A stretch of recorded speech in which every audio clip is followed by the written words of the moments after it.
assuming that he didn't know what I did, I didn't know who he was, we just connected because we were playing the, hey, let's add the numbers game on Google+. So let's say he didn't know, but he gets online and he said, you know, hey, I need somebody that does SEO. Not that Sharif would need that, but not, because he knows what he's doing too. But let's say he was looking for somebody that does SEO. And because we're connected in circles in Google+, the search results are going to be skewed to those people that are in that circle. So I'm going to come up higher in his search result because we are connected in circles together. So think about that one for a minute. You don't get that result from Facebook. You don't get that result from Facebook.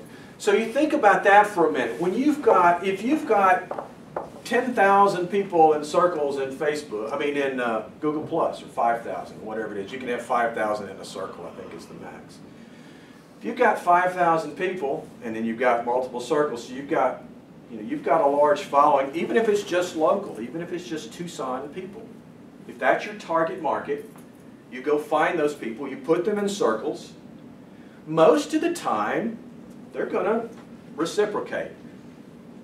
Google Plus is unilateral. It's not like Facebook.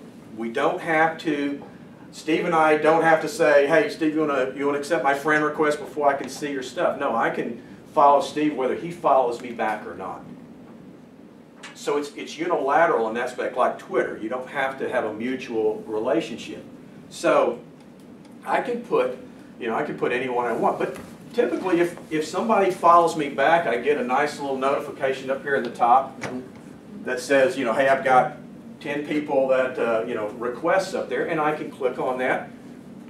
Most of the time, I'm going to accept their friend request, unless unless it's some guy from the Philippines. I know he's trying to build a list of some kind. Pictures of half-naked girls. Yeah, yeah, right. Yeah. I'm going to take that serious. Yeah. So I'm going to accept that friend request, because if I can broaden my sphere of influence, if I can broaden my circles, you may connect with me just because you saw the name, but at some point in time you're going to search for something that I do. Guess what? I'm going to influence that search result, and I'm going to be there and show up.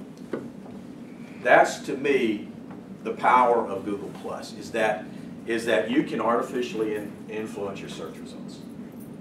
So for that reason alone, that was reason enough for me to get involved and start using Google Plus. So let's talk about, I'm going to assume that most of you know a little bit about Google Plus, and since most of you have got pages on Google Plus, the new Google Plus layout just came about last week. Some of you may not have seen that. Yep. They moved the navigation from the top down the side here, but it's pretty much the same. They took your photo that used to be up in the upper right-hand corner and did a much bigger photo. So they've given you a lot more real estate to play with. They also, your pages used to be right beside your name. If you were going to do a page, it used to be right beside the name that said your name and then 6 pages that you managed, or 1 page. Now it's on a tab, and if you have to, you may not see it when you first go in, but if you do, just go down here under More, and it'll show you the other tabs that you don't have listed on your bar, and you can drag one up and put it where you want it. So it's real simple to do. You can reorder your navigation here to however you want it. So I moved my pages up here so I could access them more easily. The other thing that they have done is they have given you some different, with this extra space here, they've plugged in they've given you a little more space to the scrapbook of photos, and that's kind of a cool way to do some photos there. You can have 5 different photos, but you can also utilize it for, like I did. I took one photo, split it up through a program that I found, and I think I've got it noted on here. but I just plug the photo into a program out. If I don't have it, I've got it. G+Pics.com. Yep, G+Pics.com. And I just plugged it in there. It split the photo up for me, and then I just uploaded the 5 elements, organized them in how I wanted them to show, and there's my profile picture. So it's a cool way to do the scrapbook thing. That's really an interesting way to do it. Gary? Yeah. I noticed when you hovered over pages, there were some pages that weren't yours. One was a chiropractor. They're pages I admin. Oh, because you admin. They're pages I admin. That's one of the things that they have added. They added it about, I don't know, 3 or 4 months back. The ability to admin multiple pages. Oh, okay. I thought it was like, you liked those pages or something. No, these are all pages that I admin. Okay. So if you've got, if you're like me, like I said, I have probably 6 or 8 that I admin.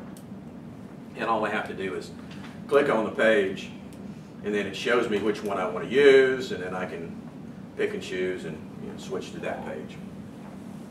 So they've also given you the option. They've taken your circles. Let's go back to my home.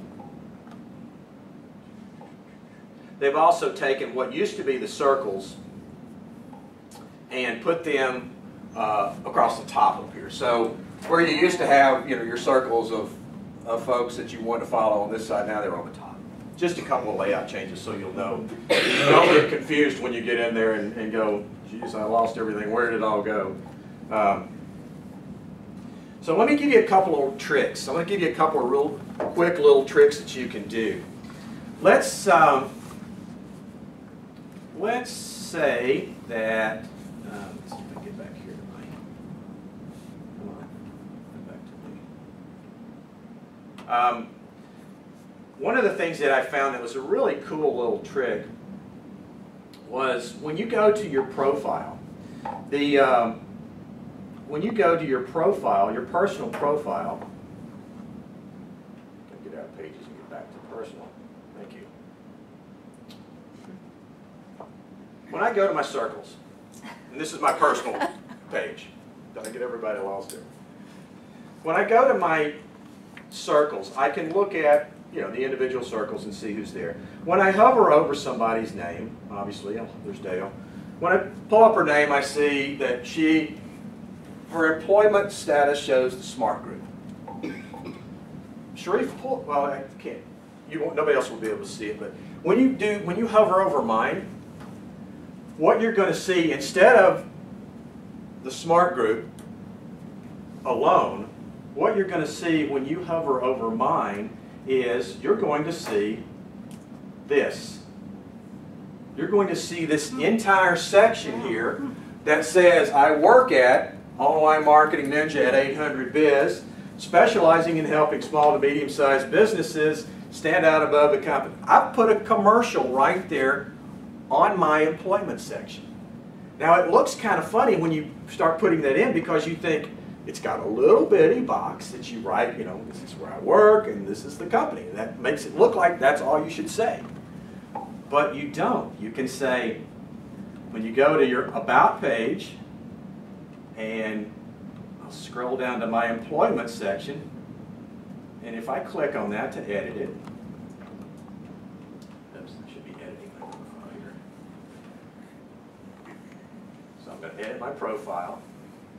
I'm going to scroll down to the employment section. This is the form you were given to fill out, right? So you said online marketing, your employment would be company and, some little stuff about what you do. Take that first box and make that first box as much as you want. I don't remember the exact count of the characters, but it's probably 200 and it's maybe 500 words, 250 characters, something like, not words, but probably 500 characters, something like that. Plug it in there and utilize that, because what's going to happen when people want to know who you are? Typically they're not going to click and go to your profile. They're going to just hover over your name, and it's going to say Steve Francis, it's Saguaro PC Tech, Tucson, Arizona.